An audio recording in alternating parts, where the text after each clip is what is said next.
In this video, I am going to talk about touring. What do touring musicians actually get paid? There are a lot of people who have experience with what session players get on tours, but I didn't see that many videos where people are talking about what a touring band would make as opposed to the person who's getting paid by the project. What does the actual project take home? So I wanted to share a little bit of my experience. I played in a band called Aort. I was the drummer. I was one of the people who started the band. We came up at a time when reviews were really the thing that mattered. If you got good reviews, you could have a career, you could go on tour, and going on tour was the thing that you wanted to do. And so we did that. We got signed, we got some good reviews, and then we hit the road. We got a booking agent. We played maybe 100 or so shows a year, so we played probably 300 or something shows over the time that we were a band. We were never in a bus, so we were never at that level, but we were a middle-class touring band.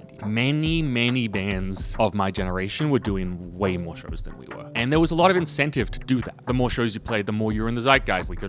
Streaming was really new at the time. We weren't really looking at streaming, but what we could see was, we clearly did better when we were on the road. And it was kind of just the main activity of being the band. We didn't spend that much time writing the music. We spent a lot more time on tour. I'm a little bit detached from what contemporary bands are doing, but I don't think it's as true anymore. I don't think the pathway from blog, buzz band to Road Dog is as clear or as obvious. It's not really as many bands as there were back then, so it's a lot more individual musicians, and I can talk about why that is later on. In walking through this, my point is less someone has to be paying musicians more, and more that this is a very difficult business to run at the best of times. The way the business works is really quite expensive. If you were an investor or a business acquirer and you looked at the books of your average touring business and you were, okay, how am I going to make this more profitable? It's very easy to quickly point the fingers at someone to say, oh wow, these promoters are really shady, or the venue should be paying you more. A touring band is a business. In order to be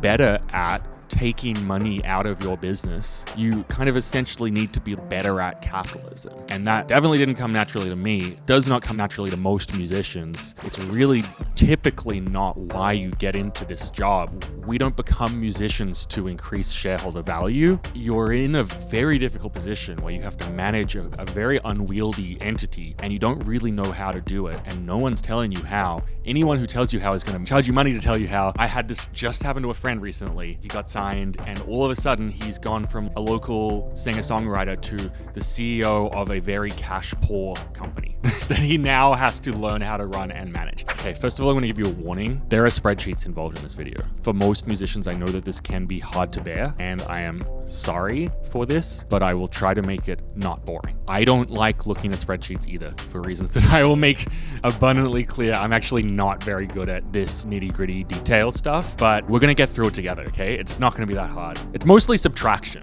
if we're real. There's not that much addition involved. It's mostly subtraction. So this is just imagine a kind of anonymized budget that bears some semblance to reality, right? For a band that has done a couple tours, that has some draw in most cities that they play in, but is definitely not arena level by any means. A kind of salt of the earth van band. So basically here is how much money the tour makes. This is not including merch. And for us, importantly, this is not including grants. And for those Americans watching this video, a grant is when your government gives you money to do something. It's sick. You see, as you can see, this band is doing okay. They're doing pretty well. Someone is willing to guarantee them $1,500 for a show, $2,000 for a show. They must have some sort of draw. Ticket sales at the show is probably $2,500 for a $2,000 show. The venue pockets $500. We take $2,000, something like that. Boop, boop, boop, all's fair. No bad deals, I would say, in here. As good as they can do for us. The reason why our deals are good is because we have a booking agent. And the booking agent is the closest thing to a union that touring musicians have. If an agent tries to fuck a band, they can just take the rest of the roster, right? So that's why you have a booking agent, because it used to be not this. There's a Sonic Youth story about a promoter pulling a gun on them at the end of the show and being like, you're not getting paid tonight. None of that happens anymore. This whole thing is very professionalized. The market is relatively transparent. So these are good guarantees.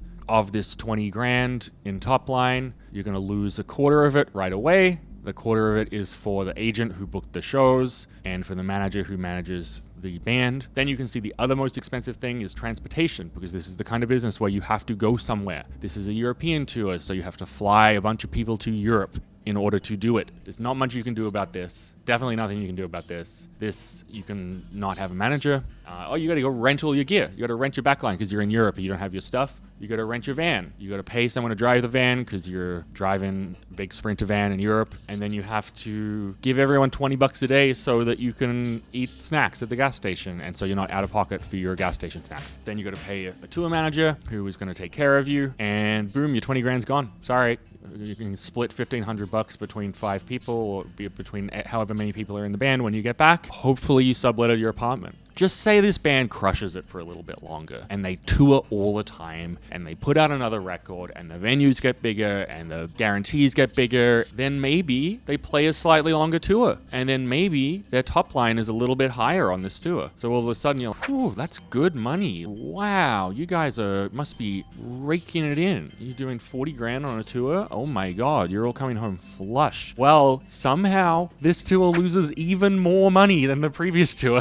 As I'm trying to demonstrate to you, I'm not talking about the individual decisions that go into this. I'm just talking about this is totally normal. This is totally reasonable. And this happens all the time, right? So you're in America now. So America, everything's bigger in America, right? You can have bigger guarantees, but you may be paying an extra person. Maybe you're bringing a merch person because it's a bigger tour because you got more merch now. In Europe, they give you hotels as part of your guarantee. In America, they don't give you hotels. So all of a sudden, you're getting the hotels. And wow, oh my God, that adds up really fast. We're about to distribute $11,000 across the country on a variety of Best Western hotels. Say you owned a van for a bit, but then your van is constantly broken and you've thrown a bunch of money into the van. So you're going to rent a van, you're going to put fuel in the van, then there's another 8 grand gone in the van and it's gone. It's just gone immediately. And so you can very, very, very easily have the experience of growing, doing better top line, and then losing money. Losing more money. It takes a certain amount of experience and a certain kind of personality type to be able to really, quote unquote, optimize a business so you're taking as much cash out of it as you can, if that is what you want to do. Now I've shown you 2 examples. What I'm going to do is wash your brain, look at the wall for a second, and then look back, and then let's look at a way simpler version of this. Because for me, if I have too many lines in a spreadsheet, my eyes get a little fuzzy. This is how the business works. You're going to get some shows. They're going to pay you some amount of money. You're going to get some merch. That's going to pay you amount of money. You're going to pay 10% of whatever the shows are to the agent. You're going to pay 15% of whatever the shows are to the manager. You're going to spend some amount of money multiplied by the amount of people that you have on travel. You're going to spend some multiple of the amount of days on tour and the amount of people on tour on hotels. You're going to spend maybe some amount of money on support staff. So that could be a tour manager, that could be a merch person, that could be an extra member of your band, that could be a lighting person. You're going to pay yourself some amount of money, which is, a factor of the amount of people and the amount of days on the tour per day in walking around money. If you are touring America and you are not American, you are going to get 30% less of the amount of money that you are offered for your show. The venue has to withhold that. I have a green card now, but I didn't at the time. And we would get to the venue and the venue already had a letter from the IRS saying you have to withhold this, this, and this because we've identified your band as non-American. Now, if you think that the agent and the manager are going to take a 30% haircut just because you are not getting that up front, you're sweet summer child. Let me tell you, it's not happening. There's another place where you can just lose everything. If you're going to make merch, if you're going to have merch, you're going to make that merch. So you're going to need the money up front to make the merch. It's going to be some, multiple of the amount of merch that you make. Let's say you sell it at 100% markup. So if you sell 32 grand worth of merch, it's going to cost you 16 grand to make the merch. By the way that I did this calculation was I found the average merch per head, which apparently is $8 according to @venue, and I multiplied that by this magical made up amount of total tour attendees that I just made up based on a, mid-tier tour. Then you got your fuck-ups. And what if you miss a flight? What if you want to have a second breakfast? What if your van breaks down? What if you have a mental health crisis? What if you need a new guitar? What if you need, think about any amount of travel that you've done. Think about a time that you went on vacation when something went wrong that you had to pay for. And now imagine that you go on a different vacation every day. And if you don't get to that vacation, you are going to lose a bunch of money and disappoint a lot of people every single day. And so you can see that the opportunity for fucking up financially is extremely high. It's very difficult to not make some sort of mistake that costs money and that decreases the top line of the tour. Then you're going to pay some amount of money for gas and for the van. And as you can see here, you've already lost money. two ways you can improve a business: have it make more money in the top line and have it spend less money in the bottom line. Either way is going to improve some metric of the business. Now, my experience has been that people who are good at improving the top line are different people from people who are improving at the bottom line. I am not very good at making a business more efficient. In fact, I'm extremely bad at it. No one has ever hired me to do that. I will not successfully do that, but I'm very good at helping people make a business make more top line. I can help you grow. I'm a good marketer. I'm a good net chaos generator. People who are good at making a business profitable are typically net chaos destroyers. They leave somewhere with less chaos than it came in. They're not afraid of canceling things, not afraid of spending less money, whereas I can get a little bit hot-headed and I'm like, wouldn't it be cool if we had this? The pleasure, the thrill of throwing the credit card down. Ideally, if you run a business, put those two people together and see what happens. It can be really effective. Any business has levers to improve that business. So let's look at the levers. This is actually one of the hardest numbers to move, because in order to do this, just say you want to say, okay, I want to make more money from the shows. Well, option one is to sell more tickets to the shows. You can make more social media content and better social media content, which costs time. Number two is you could run ads, which I actually do think is a good idea these days to most bands, but you're then going to add another line item here for the ads, right? So let's see what happens. Yay, we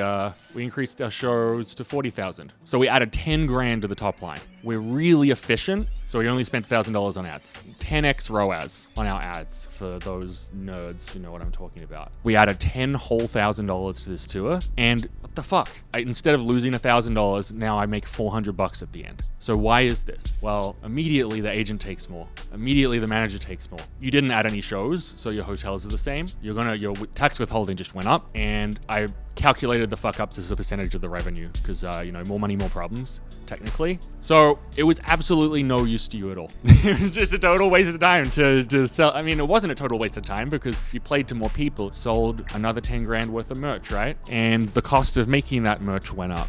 Now, oh shit, we have so much merch. We really need someone to help us load it into the venue and load it out of the venue. We're going to add a merch person, and that's going to mean that we add another person to the tour, which is going to add to our hotels, which is going to add to our per diems, and fuck, we're right back where we started. Literally, this is how this business works. It's really, really hard to beat this model because these expenses are either a percentage of your overall revenue or a factor of the amount of time and the amount of people that are on the tour. Every single time you add another show or you add more merch, you are most either adding more revenue, which gets eaten into, more people, or more time.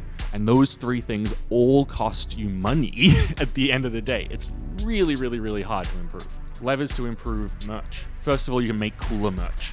And this is actually a big lever. It's something people want to wear or people want to use and try to make stuff with higher profit margins, obviously, while still being really good. The other one is sell more tickets. If you sell more tickets, you will sell more merch because you'll have more people at the shows. So this one will help you increase your average amount of merch per head if you sell cooler merch. And this one will help you sell your total revenue from merch total. So ideally, you want to make the coolest and cheapest merch you can. You want to be Balenciaga about it. Make stuff that's really cool and made in the sweatshop. No, I'm kidding. Don't do that. Don't. So let's talk about these other expenses. You cannot improve your booking agent. If you fire them, you are setting yourself up for an incredible world of hell. They know it. You know it. Everybody knows it. They cannot be fired. You could fire your manager. You could 100% fire your manager. That will quite quickly make your tour more profitable. Whether or not that is effective depends on whether your manager is doing a good job for you or not, and whether you would be willing to do the stuff that they're doing. It's going to cost you time. How much do you value your time, right? So it depends on where you're at in your career. Now, a lot of people, their manager does a lot for them or saves them a lot of time or gives them time back to do the creative part of their business because they don't want to look at these crazy spreadsheets. You can travel more cheaply. That is a way to make your tour more efficient. So you could take budget airlines, you could take less stuff, and you could also take less people. You could stay with friends. Nothing wrong with that. We stayed with friends for a bunch of tours. Support stuff. So this is kind of really anyone. This is a merch person or a tour manager or a front of house or just anyone who is helpful to you. So you can have less people. And this is a good way of making your tour more profitable. Why do you think that so many DJs or two-person projects are on tour right now? Because look, all of a sudden, if you go down to two people, that's two people splitting 13 grand at the end of a tour. So this is what's driving the ecosystem towards solo projects and duos. The more that you tour, the lonelier it gets to do this. And so you're kind of making more money, but you're paying for this through misery, really. It's lonely and you want people to do shit for you. It's misery, and it's also just doing a bunch of other people's jobs that you kind of don't necessarily want to do on tour all the time. You can use your own money to buy food on tour. Now that is, first of all, it's kind of a tax nightmare if you want to write off the money that you spend on food. All of a sudden, everyone's responsible for that. Secondly, it just kind of feels bad. If you're on tour for 30 days and you're just and you look at your bank account and it's just constantly being drained by you getting Reese's Pieces, it's a bummer. You know, I think the per diems are useful. You do you. Tax withholding if you're not American. Either be American or don't tour the US. Both of these things are quite challenging to achieve. It's very difficult to become American. The US is a major market. There's a lot of good venues. Obviously, if you're American, you don't have to think about this. You have to think about a lot of other shit though. Okay, fuck ups. Don't fuck up. It's really simple. Some of it is going to be flat tires. Some of it is going to be plane cancellations, various acts of God that you have very, very little control over. But then some of it is going to be more mindful about the stuff that you bring, or, don't bring gear that's kind of half broken, or don't get wasted. Don't book hotels that are really shady. Don't try to get too good a deal and then something breaks down. You're going to make mistakes. Everybody makes mistakes, but just say you got this down to half, right? Instead of 10% of your budget, you're at 5%. Then all of a sudden it just goes straight to the bottom line. So a lot of bands will own their vans. That is an option. I've written walk, ? You're seeing a lot more travel in a Prius. I'm barely joking about that. You see a lot more smaller projects now, right? Why is this? Well, it's because a big old van costs a lot of money to have, and it also costs a lot of money to fill up with gas. If you have less people and you're in a more fuel efficient car, it can make a really meaningful difference to the bottom line of the tour, for sure. For sure. So look, this is me optimizing the tour. You get a couple of American members. Maybe you get just say you're an American band. Okay, all of a sudden this tour looks way, way, way healthier. So it can be done. 100% it can be done. If you fire most of the people in your band and you get some backing tracks and you get a green card and you stay at friends and you don't bring other people with you, you can for sure, and you're a medium tier band, you can for sure come home from a tour with a good healthy amount of money. But why does that never happen? Why you talk to everyone and they all say, oh, it's so hard to come home with money from the tour? Well, it's because of this graph. And this is it's very simple. Every single day that you spend on tour, your desire for company from other people, for creature comforts, for support, for being taken care of, increases every single day, because it's really isolating and hard and sad sometimes and difficult. You're away from home, you're away from your friends, you're away from your partner, you're kind of somewhere with a bunch of people. It's really hard, and this graph extends forever. Every other day that you add to your lifetime of touring, your desire for company and comfort increases every single day, forever and ever and ever. And as we have learned, all of the things that you pay for on tour are either comfort or company, or someone to help you do something that's annoying to do. And so the hotels thing, because I know that everyone's going to comment, why do you have to pay for these hotels? My memory is that by the time we were doing 100 shows a year, it wasn't even the comfort of the hotel that was appealing. It was that every time you stay at a friend's, you have to meet a new person and hang out with them for a period of time and stay up a little bit later than you would want to and have another conversation in the morning and then get dressed and then go somewhere and then get in the van. And if you do that pretty much every day, it becomes really tiring. Even if the person is super nice, even if it's a really beautiful house, you have a great time, it's just an extra social engagement at the end of what is already quite a long and socially fatiguing thing to do. That alone, I think, was worth it for us to stay in hotels. Hopefully, your guarantees increase at least linearly with this desire for company and comfort. I think in an ideal world, you start selling bigger and bigger and bigger shows, and then eventually you hit a couple thousand people at the venue and you get a little leverage on your hotel room, right? But that doesn't happen to that many people. It's pretty hard to do. And by the time you achieve that, almost certainly you've done a lot of touring. Almost certainly. It's very, very, very rare that you can go from just social media success to 2,000 cap rooms. It kind of doesn't happen. They kind of don't let you do that. Every city you kind of have to build, and you have to prove your worth and get to know the promoters and build relationships. So by the time you have higher guarantees, almost inevitably you're pretty tired and you've been doing this a little bit, and you start making business decisions based on your own comfort. And you have to, because otherwise you won't be able to do it anymore. You'll be too tired and you won't go.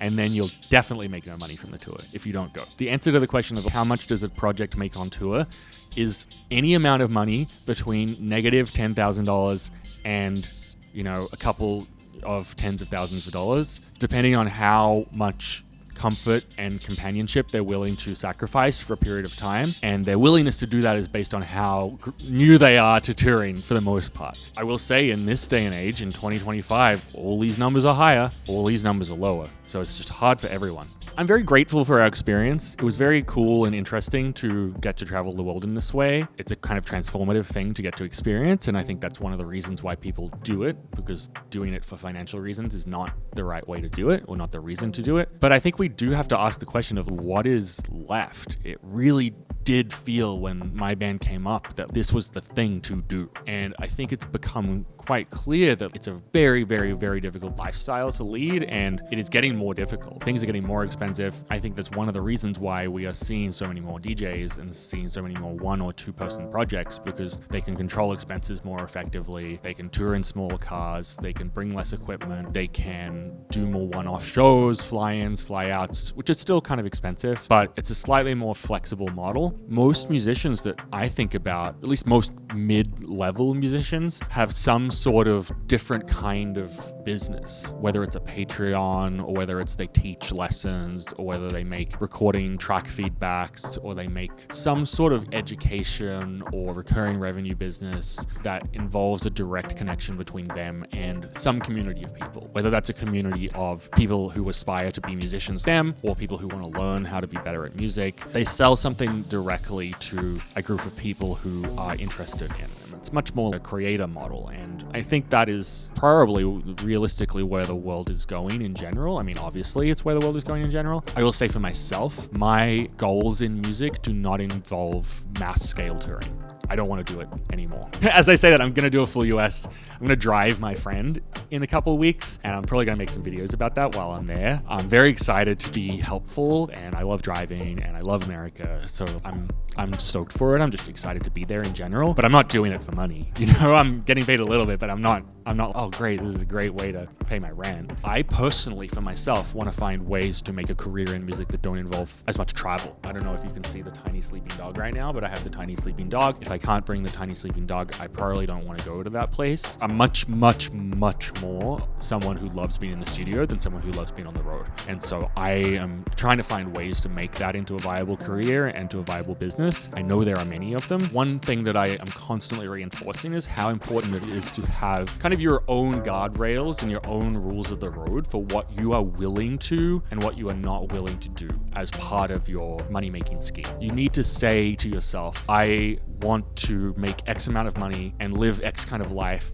but I want to do it without doing things that I don't want to do, or things that feel bad to me, or things that feel ethically wrong, or things that are tiring, or things that I know don't serve me. My experience has been what happens is if you don't say those things, the monkey's paw will close on you.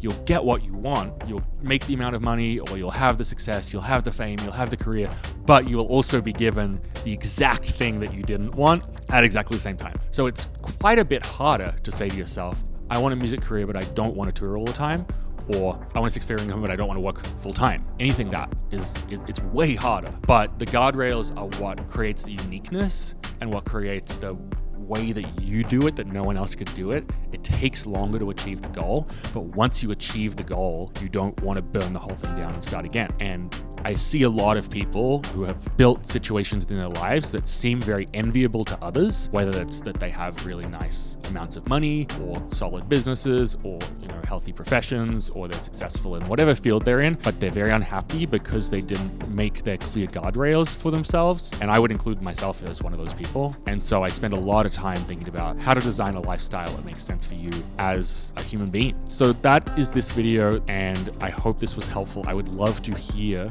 if people are interested in sharing how you make money in music. If you do, how you would like to make money in music, what other things that you do that aren't music that you find are very good. Oh, you know what I'd love to hear about? I would love to hear about side hustles and ways of making a living while being a musician that don't sap your brain energy for music. I have found that my monkey's paw is sometimes I'm like, okay, I don't want to depend on music for a living because I find it to be quite stressful. It changes the way I think about making music. But I have not yet found a thing that I'm good at that doesn't consume my whole brain when I think about it. So if anyone has any of those, I would love to hear about them. I hope this video was helpful. Let me know what you think.